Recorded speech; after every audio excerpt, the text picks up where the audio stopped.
Sadashivasamarambham Shankaracharyamadhyamam Asmadacharyaparyantam Vande Guru Paramparam Yoginam Vishwanathakyam Asmattataswarupinam Atmalabhat Param Labham Bhaktaram Nakadachana Gita-arthagantakartaram Shri Gurum Pranamamyaham Yontah Pravishyamevacham Dhritim Buddhim Prachodayat.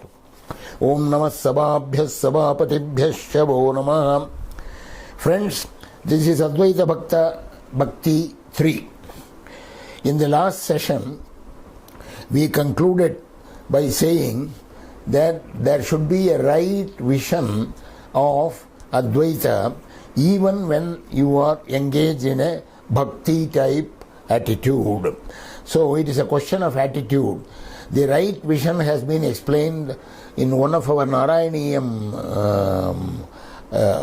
lectures, where we had this sloka Bhushasa Swarnavadva Jagati Gatashara Vadike Mritika Vatim.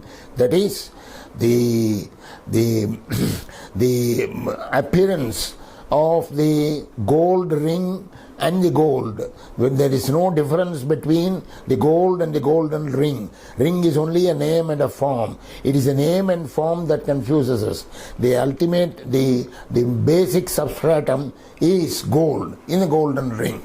Similarly, Swapnadrashtu Prabodeti Miralaya Vidavujirna Rajyo Shayadvate. When we see a dream, when we wake up from the dream, we know that there has been no dream. So like that, when the vidya, when the consciousness arises, when the realization arises, the real truth shows that even earlier the same truth was there, except that we did not recognize it.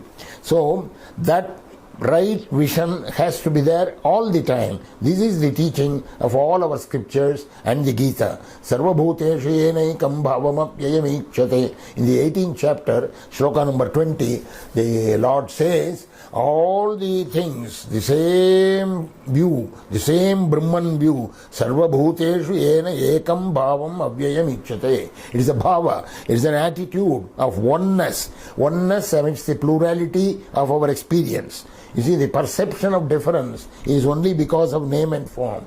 It is the equanimity of vision that gives you the Advaita attitude and takes you to the goal of spirituality.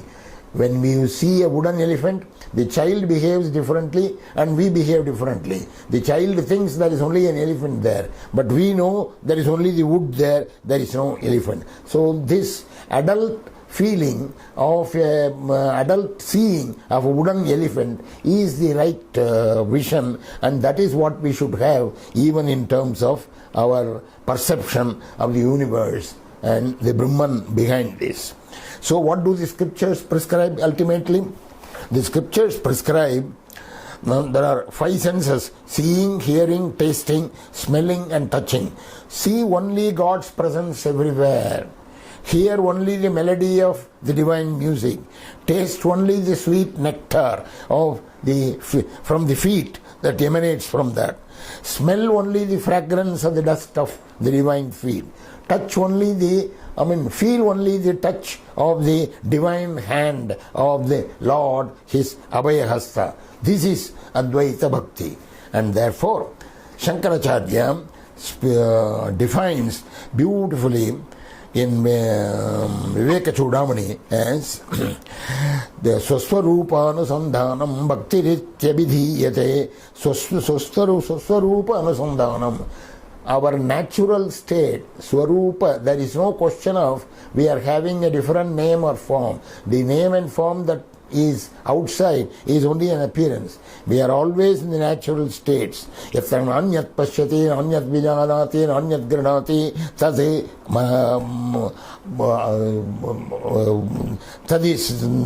that is what should be done, says the Chandogya Upanishad. That is, nothing else is seen, nothing else is understood, nothing else is felt, only Brahman.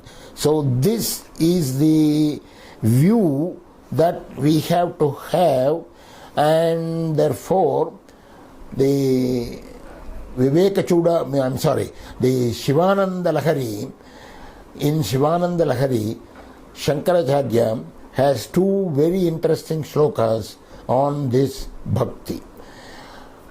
Ankolam nijabija santatihi ayaskanto palam suchika. He grades bhakti into 5 analogies. He gives you 5 analogies.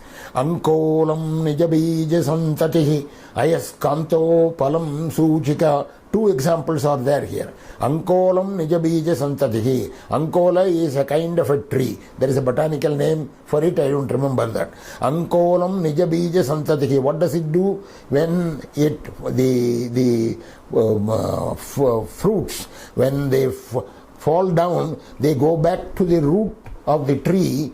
So ankolam nijabija santatihi. Just as the fruit of the ankola tree go back to its own root, nijabija santatihi, just as it goes. So he is defining bhakti. He is saying in the last line, cheto vritti rupetya tishtati sada sa bhakti rityuchyate.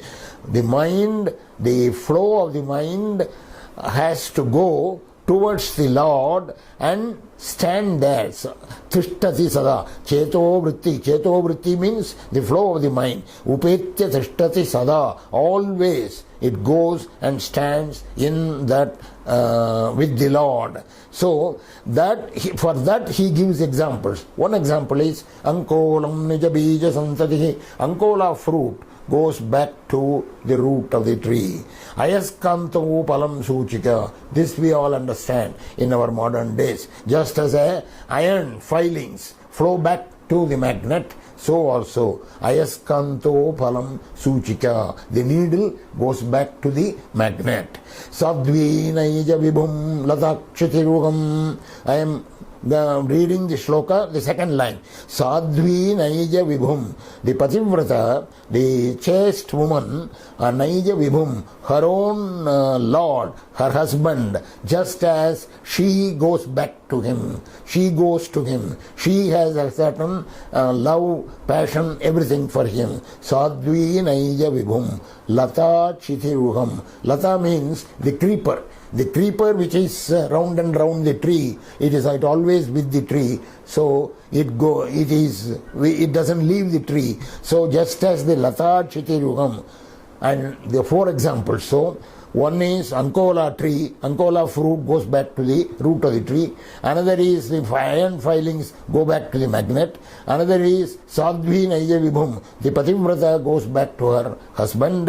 Lata chitiruham, the creeper goes back to the tree around which it winds up. The last example, Sindhu Sarit Vallabham. Sindhu means river. River goes to the ocean. River goes, just as these prapnotiha yata tata pashupate padara vindadvayam.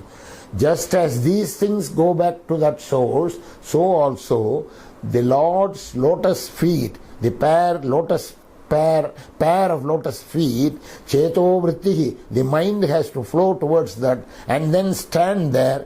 That is called bhakti. Sa bhakti rityuchyate. So 5 examples he has given. These 5 examples are very interesting examples because they give you the gradations of bhakti. What are the gradations here? Look at the thing. Ankolam nijabija santatihi. The ankola fruit goes back to the root of the tree. Whether it goes back or not, even after it goes back, there is a fruit, there is an ankola fruit, it goes back to the tree. So there is still a bheda darshana. There is a bhed, there is a difference. There is no unifying concept here. Same thing for the iron filings and the magnet. The iron filings are something, magnet is something different. They go to the magnet, okay. Iron filings go to the magnet. Now come to the 3rd and 4th example. Sadvi naija vibhum lata kshitiruham. Sadvi, the pativrata, she is one with the law, with her Lord, but still there is a certain difference. It's not as if they have become one. So though in various ways one can say they have become one and so on. Sadvi naija vibhum lata kshitiruham. Same thing with the creeper and the tree. So the first 2 examples are of one kind. The ankola example and the iron filing magnet example is of one kind. there is a definite distinction of difference. The second set of examples, the Sadhvi Naija Vibhum Lata Cheti Ruham, the Pativrata and her husband and her lover, and the Lata Chiti Ruham, the creeper and the tree. There is a certain identification here because the Lata, the creeper dies the moment the tree dies. Similarly here, Sadhvi Naija Vibhum. So there is, but still there is a basic difference. But in the last example, fifth example, Sindhu Sarit Vallabham. Sindhu Sarit Vallabham. Sindhu is river. River goes to the ocean. And how does it go to the ocean? It is always flowing towards the ocean. It is, wherever it is, whatever obstacles it has, it goes around the obstacle. It goes down. It is always going in the direction where that ocean is finally. Sindhuhu Sarit Vallabham. And finally it goes and merges in the ocean. Thereafter you cannot isolate the river. You cannot say this is Ganges, this is Kaveri, this is Yamuna. You cannot say that. So it is a complete, total identification with that is, the self is erased there and it is identified with that thing. That is the highest kind of bhakti. So one can say that the other two are Samanya Bhakti. The other four examples are Samanya Bhakti. The Vishesha Bhakti is the Sindhu Sarit Vallabham, because there is a unification there which cannot be reversed now. You cannot go back to the river from this. This is the Advaita Bhakti. Chaturvida bhajante mam jana sukhrutinorjuna arto jignasurartharti jnani cha bharatarishabha. There are four bhaktas, devotees described in the Gita. Right? Arto jignasagu artharti. Artha is the distressed person. Jignasagu, the man who wants to know. Artharti, the man who wants wealth and prosperity. These are three, they come to the Lord. They are also bhaktas. But jnani, the ultimate, he, jnani twatmaiva matam, because he thinks of me as one with him, he says. So the jnani is of one kind. Artaha jignasu artharti. They are samanya bhakta. This is a vishesha bhakti. But Shankaracharya, this is Shivananda Hari Sloka, Shivananda Hari Sloka number 61. I think he was not satisfied with that definition right there. So Swarupanusandhanam Bhakti Chichake, he said there in the Viveka Chudamani. And then in Shivananda Lahari he says this. Two slokas after this, he has a beautiful sloka which recalls the great story of Kannappa from the Tamil Nadu legends.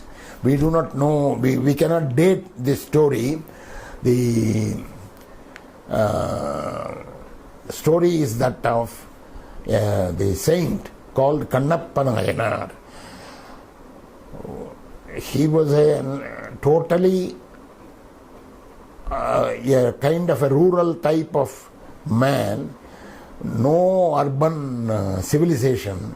So he doesn't know even the ordinary culture that everybody would be expected to know in terms of worship, religion and so on. He was a hunter, right? He was a hunter. Lived somewhere in the region of the border between Andhra and Tamil Nadu, right? Kalahasti. So in the forest he was shown a Shiva Linga, and somebody told him that this is the Lord, and he somehow had faith in that Lord. Not only that, he was such an illiterate person that he would not know how to worship the Lord, and they told him that the Lord, the Shiva Linga, has to be always, you have to pour water on that, and you have to offer some eatable to that as an Naivedya. You have to offer some flowers or bilva leaves there. That is called puja. And this way you will be propitiating the Lord. This much he understood. And he had faith. So But he was a hunter. He was totally far away from any civilization and so on. So from that day he started worshipping this Shivalinga which was there. And how did he worship? But already when he went there to worship, there was already a worship done by a regular priest who had offered flowers, offered water everywhere. I mean, in the way, the normal way, traditional way in which an orthodox worship of Shivalinga would be done. So it was all done. But when this hunter goes there, hunter goes with his bow and arrow, and now he wants to take something to the Lord, and he eats only meat. So whatever meat he eats, he carries it along with him.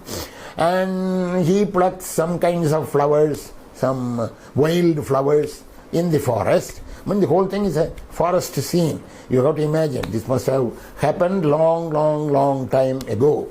And he this thing, and that way he goes there. And then he has a kind of a sandal, a kind of a thing, footwear, which he uses, and he always uses it. He doesn't know even the elementary culture that when you go to a temple Sannadhi near the Lord, you should not wear the footwear. He has no idea of that culture. So along with that footwear he goes into that. He goes near the Shivalinga, and there are already flowers which have been offered by the priest with all regular traditional worship.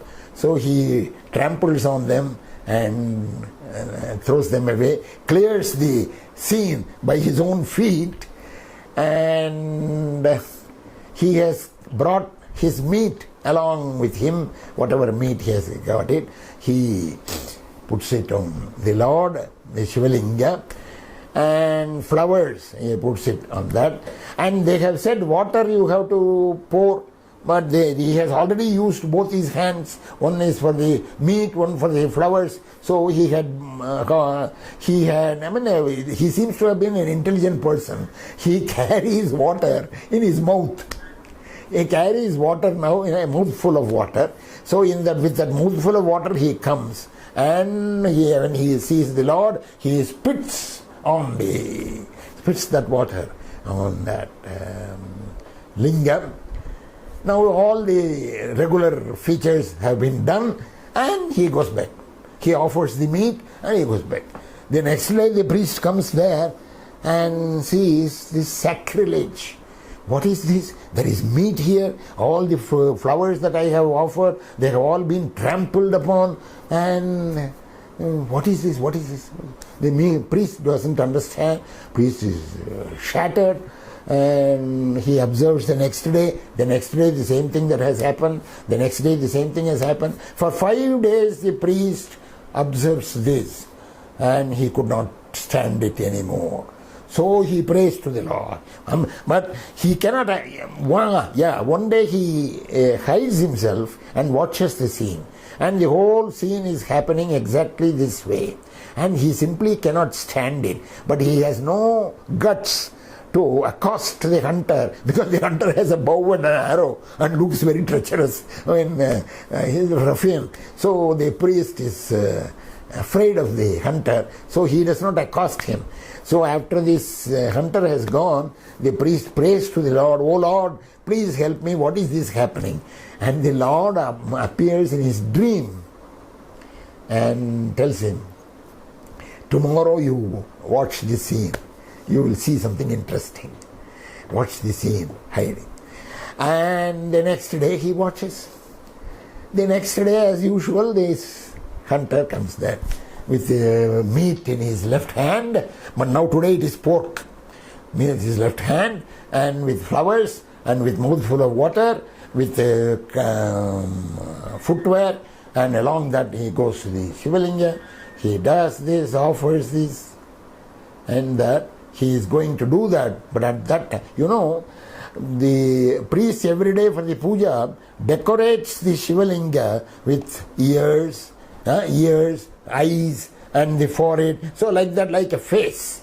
The Shivalinga has no face, but he decorates it like a face. That is how he does the puja. So there is a face, there are two eyes, there are ears, then the face, mouth, nose, everything. So Shivalinga is like that. So when the hunter comes, lo and behold, from one of the eye, from the right eye it seems, from the right eye, blood is oozing out. So the hunter sees that, oh, what a pity. The Lord, now you see, the hunter has so much belief in that Lord which is there. So the blood is oozing out from that eye. So he runs here and there, catches some herbs and applies it. But the blood doesn't stop. He does whatever, he wipes it, tries to wipe it off. The blood doesn't stop. So finally he says, all right, tooth for tooth, eye for eye, limb for limb. So the God needs an eye. So I will pluck my eye. So he plucks his eye with his own arrow and sticks it on that place where the right eye of the Shivalinga is there, and lo and behold, the blood oozing stops. The hunter is very happy. He dances with joy. Aha, I have done something great. But that excitement takes place only for 1 minute, because the next minute, the other eye, the left eye, the blood flows from that. Now what will he do? But he is very intelligent. He thinks, and he thinks that he has to do the same thing again. But the same thing again, if he does it, he will have to, if he plucks his eye, the other eye, and he would not know where the left eye of the Lord is there. So he puts his sandal-clad foot, his left foot, on the forehead, near the location of the left eye of the Lord. You must imagine that scene. This is a wonderful scene. He puts a foot on that, and now is going to pluck his right eye, and at that time the Lord appears in person before him, and there is a flower offering from the heavens. Flowers are pouring from the heavens. He has been already acclaimed. The Lord stops him plucking his own eye. The Lord says, don't worry, I am here. Don't do that. I am so. And at that time the priest also comes from the hiding place, and the Lord explains, you see, this is the ultimate of bhakti that you can have. And so he grants him both the eyes, both the eyesight, and he lives for a long time later. And then, of course, he certainly has moksha or whatever. But now this is a legend. Nobody has witnessed this, and this story is there as a legendary story in the entire south of the country. Now Shankaracharya has immortalized it by his shloka number 63 of Shivananda Lakari. This thing. Margo vartita paduka pashupate rangasya kuchayate gandusham bunishevanam puradipur divyabhishekayate kinchid bhakshitamam sasesha kavalam navyopaharayate bhakti kimna karotyaho vanacharo bhaktavatamsayate margavartita paduka pashupate rangasya kuchayate. Shankaracharya in this sloka beautifully describes what are the things that are happening. He brings back this story for you, but in his own exhilarating poetry. Margavartita paduka, the paduka, the sandals, which were all dirtied in the forest by walking in the forest. Margavartita paduka. What does this paduka do? Pashupatehe, for the Lord, angasya kurchayate. It identifies, it indicates the location of the forehead of the Lord, because he has put his foot on the location on the forehead. Marga vartita paduka pashupate angasya kurchayate Gandushambu nishevanam puraripor divyabhishekayate. Gandushambu nishevanam, the saliva mixed water has become the Abhisheka water, the Purarigo Divyabhishekayate, divine Abhisheka, the water offering, water snan, that is the bathing of the Lord, Abhisheka. It has become like that, this saliva mixed water of the hunter. Kinchid bhakshitamam sashesha kavalam. Kinchid bhakshitamam sashesha kavalam. Kinchid bhakshita. You know, this hunter, every time when he offers the meat, he does not offer it just like that.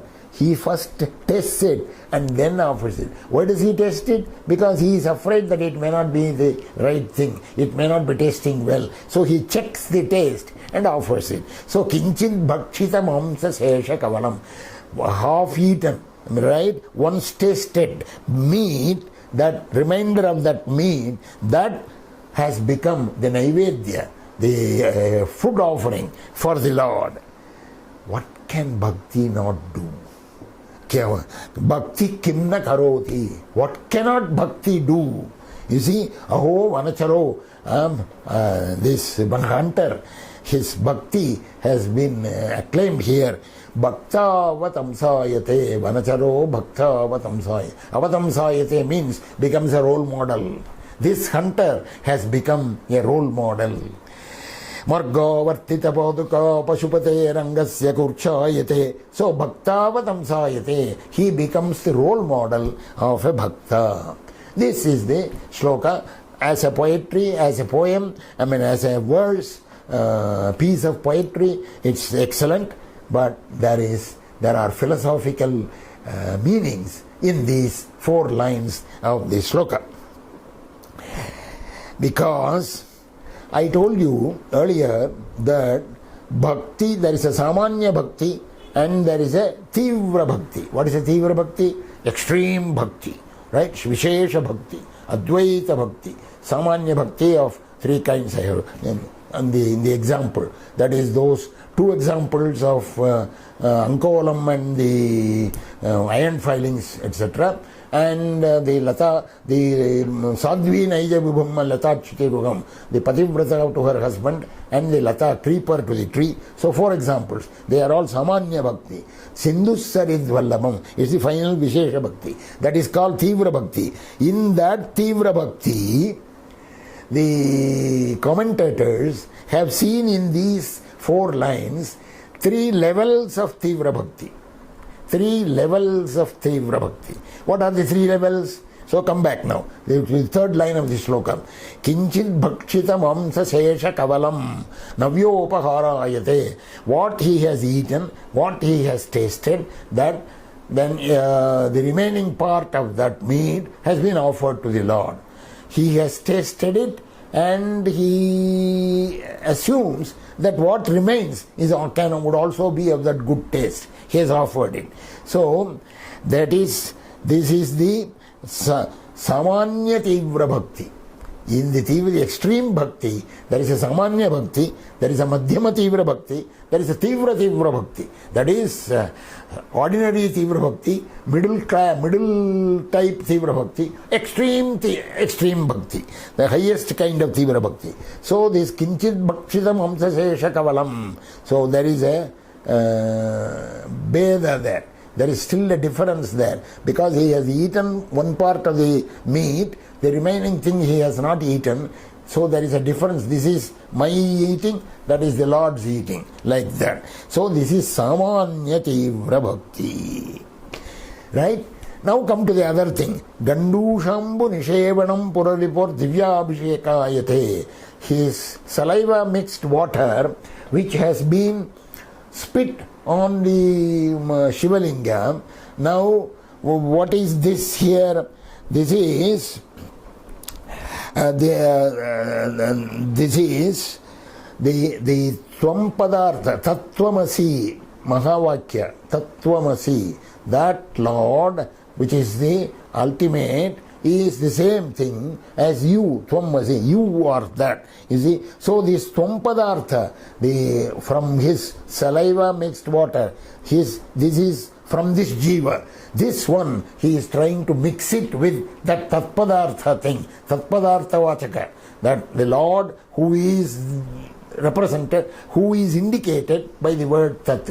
So this Tvam and that Tat, he has identified this. So he is trying to combine or mix the water, the Tvam Padartha, the I-ness, the you-ness or I-ness with the Lord's thing. So this is the second level of bhakti. This is Madhyama Tivra Bhakti. There is a last thing, you know, there are two kinds of superimpositions. You see, there is a Tadatmya Adhyasa and there is a Samsarga Adhyasa. Adhyasa means superimposition. Tadatmya Adhyasa means the I and he, they are, that is, I have superimposed the I on him. The I-ness, the state of being I superimpose on him. Actually what is inside is the Lord. Now we are calling it we have superimposed the I on that Lord. This is called Tadatmya Adhyasam. On the other hand, there is a Samsarga Adhyasam. What belongs to me, everything belongs to the Lord, nothing belongs to me. But we think that it belongs to me, so there is a me there. So the I and me confusion is the I and he confusion is a Tadatmya Adhyasa. The mine and his confusion is called Samsarga Adhyasa. Samsarga means association. Tadatmya means identification. So there is a superimposition on the identification. There is a superimposition on the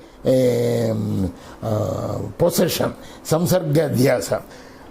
When he does the third thing, when he puts his foot on the thing, both these superimpositions are not there. Both these, because if he thought that he was different from the Lord, he would not have put the feet on the Lord. Right? So the Tadatmya Adhyasa is there.